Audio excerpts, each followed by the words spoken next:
नमस्ते बच्चों, कैसे हैं आप लोग? ठीक है।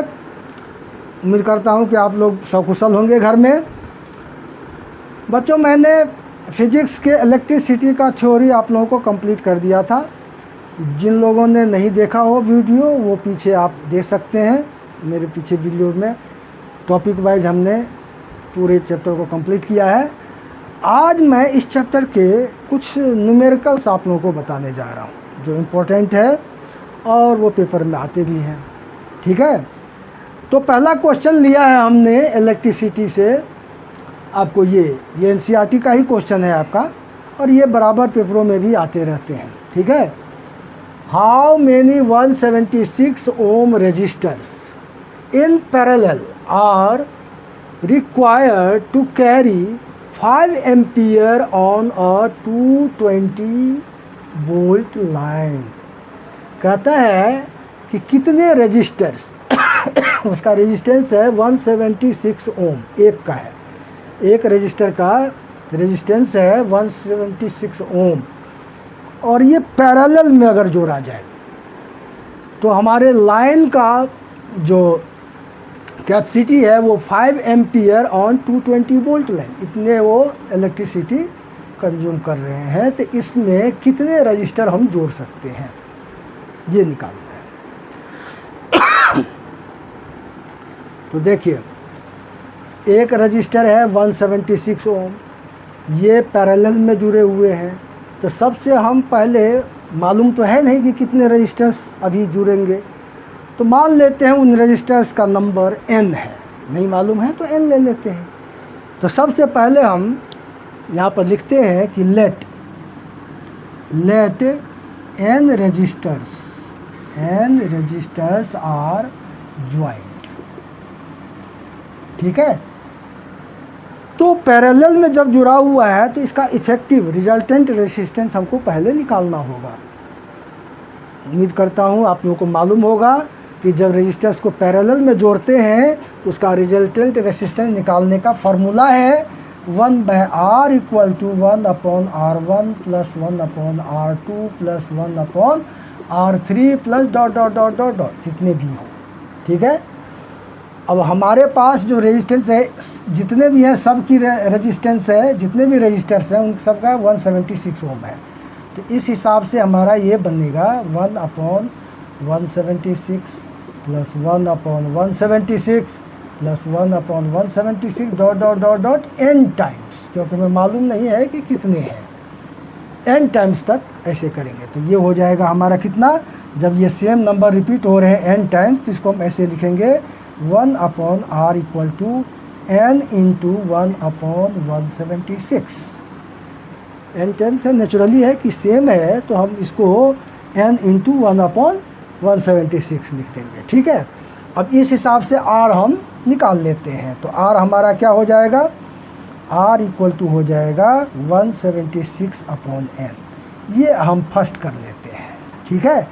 कहने का मतलब जितने n रजिस्टर्स हम जोड़ रहे हैं उसका इफेक्टिव रेजिस्टेंस हमारा R = ये आ गया इसके हिसाब से। अब वो कहता है कि ये जुड़ने से 5 एम्पियर करंट ले रहा है और 220 वोल्ट लाइन है।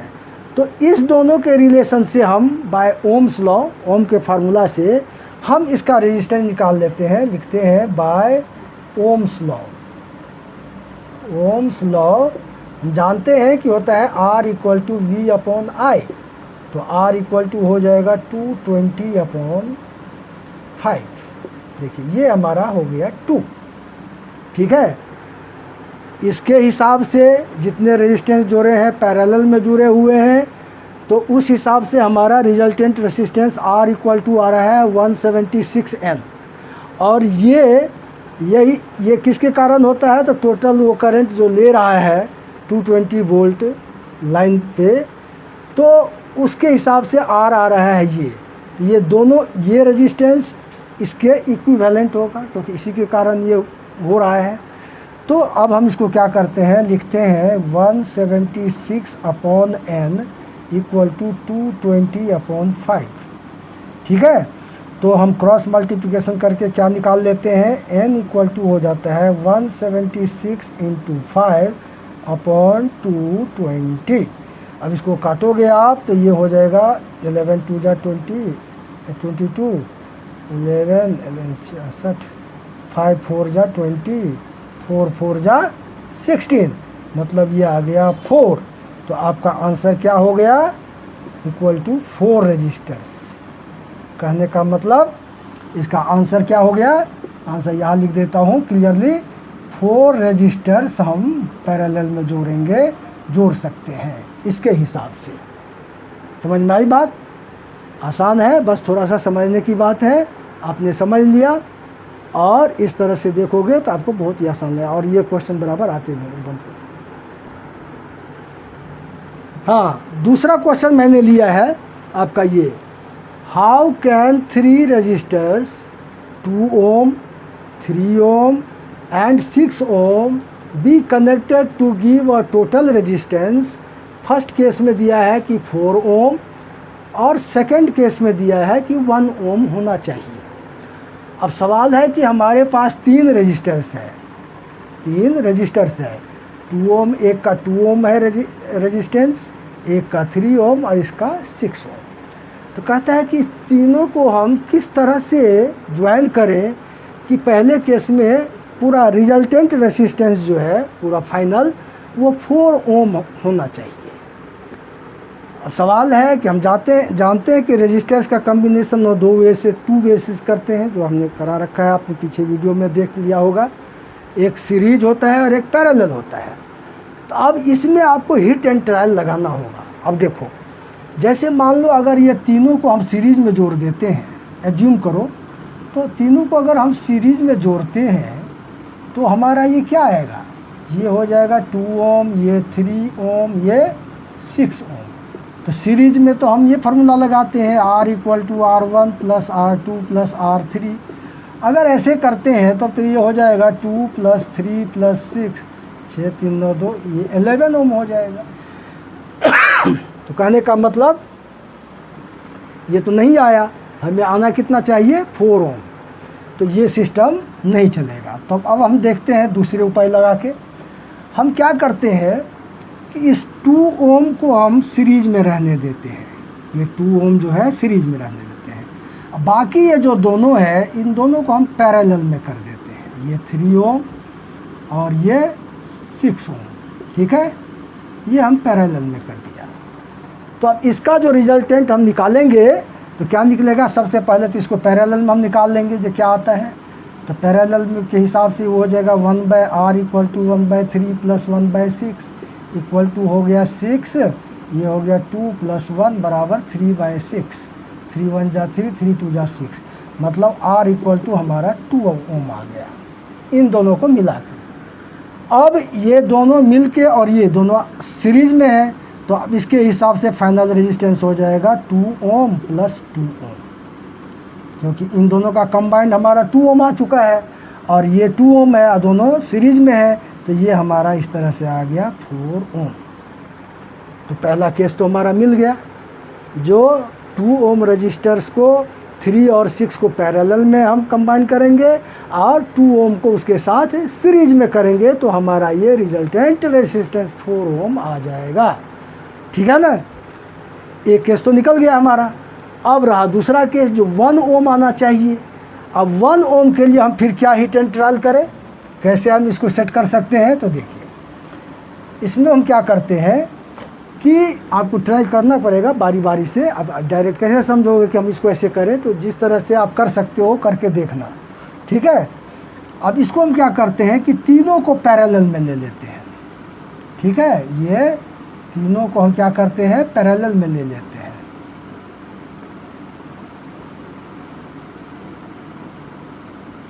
तीनों को हम ये क्या करते हैं? पैरेलल में ले लेते हैं। नहीं, ये है 2 ohm, ये हो गया 3 ohm और ये हो गया 6 ohm।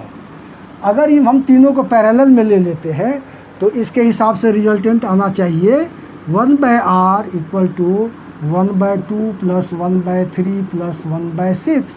तो 1/R = ये हो जाएगा 6, ये 3, ये +2, ये 1। तो 1/R = आ गया 6/6, कट गया, ये 1 आ गया, 1/1, तो R = आ गया 1 ohm। ये सेकंड केस भी हमारा मिल गया। नहीं तो आप डायरेक्ट आपको नहीं पता चलेगा, तो आप 2 को सीरीज में रख के, समझ गए, फिर उसके पैरेलल में रख के देखना, उससे नहीं मिलेगा। तो फिर इस तरह से 2-3 बार ट्राई करोगे, 1-2 बार ट्राई करोगे तो आपको ये मिल जाएगा जो आपको चाहिए। ठीक है, तो एक ये क्वेश्चन हो गया। अब अगला क्वेश्चन बताता हूँ।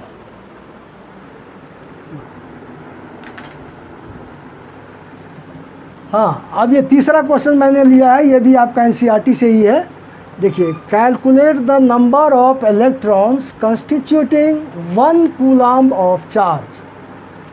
कहता है कि अगर 1 कूलम्ब चार्ज हो तो उसमें कितने इलेक्ट्रॉन्स हो सकते हैं। ठीक है, तो इसके लिए आपको ये नंबर या तो दिया रहेगा, नहीं तो आपको याद रखना पड़ेगा कि 1 इलेक्ट्रॉन पर 1.6 × 10⁻⁻19 कूलम्ब चार्ज होता है। समझ रहे हैं कि 1 इलेक्ट्रॉन पे 1.6 × 10⁻⁻19 कूलम्ब चार्ज होता है। इसमें कुछ नहीं है, कोई फार्मूला नहीं लगना है। इसमें यूनिटरी मेथड से हम इसको सॉल्व करते हैं। बस कैलकुलेशन में बच्चों से गलतियां हो जाती है, उसी को आपको सावधानी से करना है, इसलिए मैं बता रहा हूँ। तो इसको लिखना है कि 1.6 × 10⁻19 coulomb charge equal to 1 electron होता है। यूनिटरी मेथड से करते हैं। जैसे कोई पूछता है कि 5 चॉकलेट का प्राइस 20 रुपीज़ है तो 1 का कितना होगा, उसी प्रिंसिपल पर हम यूनिटरी मेथड से इसको निकालते हैं कि इतने कूलम्ब 1.6 × 10⁻19 कूलम्ब पर जो है सो 1 इलेक्ट्रॉन होता है, तो 1 कूलम्ब पर कितने होंगे। तो देखिए, इसको हम निकालते हैं 1/1.6 × 10⁻⁻19।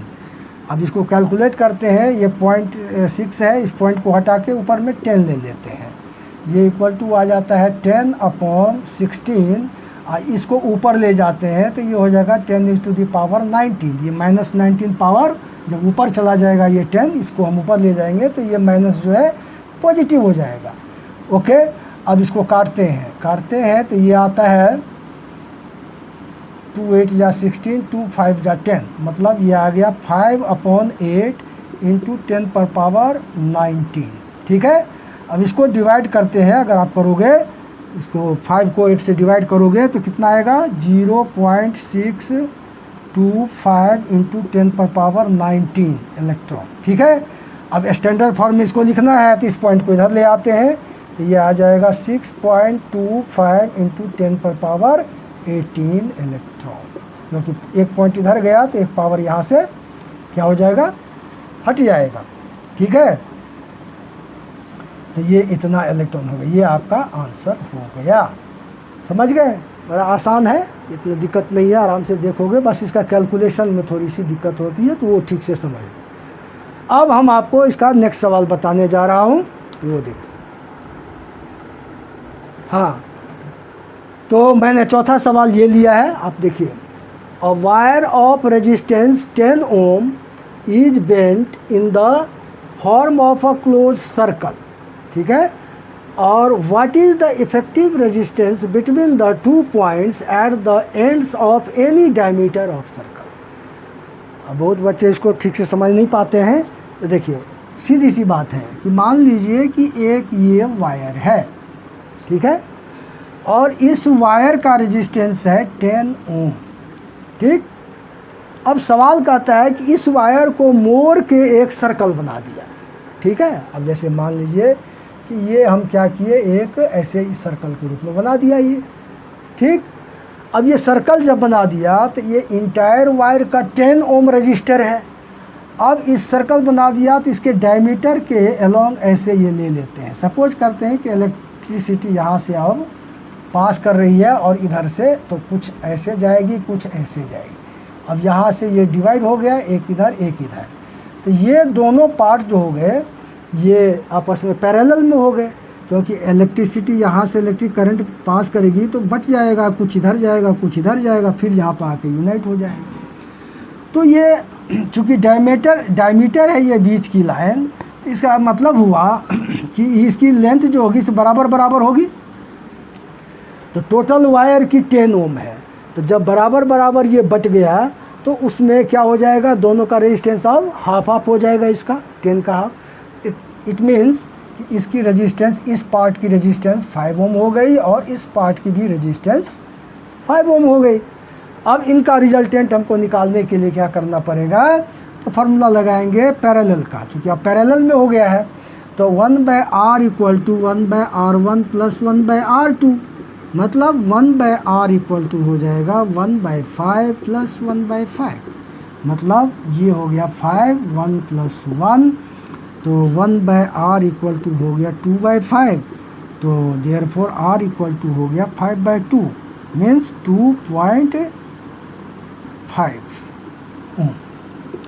मतलब वैसे 10 ओम था, लेकिन जब इसको बेंड करके सर्कल बना दिया और डायमीटर के अनुदिश जब इसको ये कर दिया, तो आप देखो कि इसका रिजल्टेंट रेजिस्टेंस कितना हो गया, अब 2.5 ओम।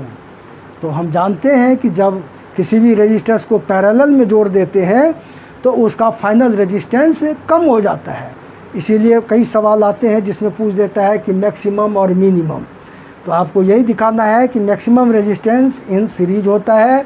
सीरीज में जब हम जोड़ते हैं तो उसमें मैक्सिमम रेजिस्टेंस होते हैं किसी भी रजिस्टर को, और पैरेलल में जोड़ते हैं तो उसमें मिनिमम रेजिस्टेंस होता है।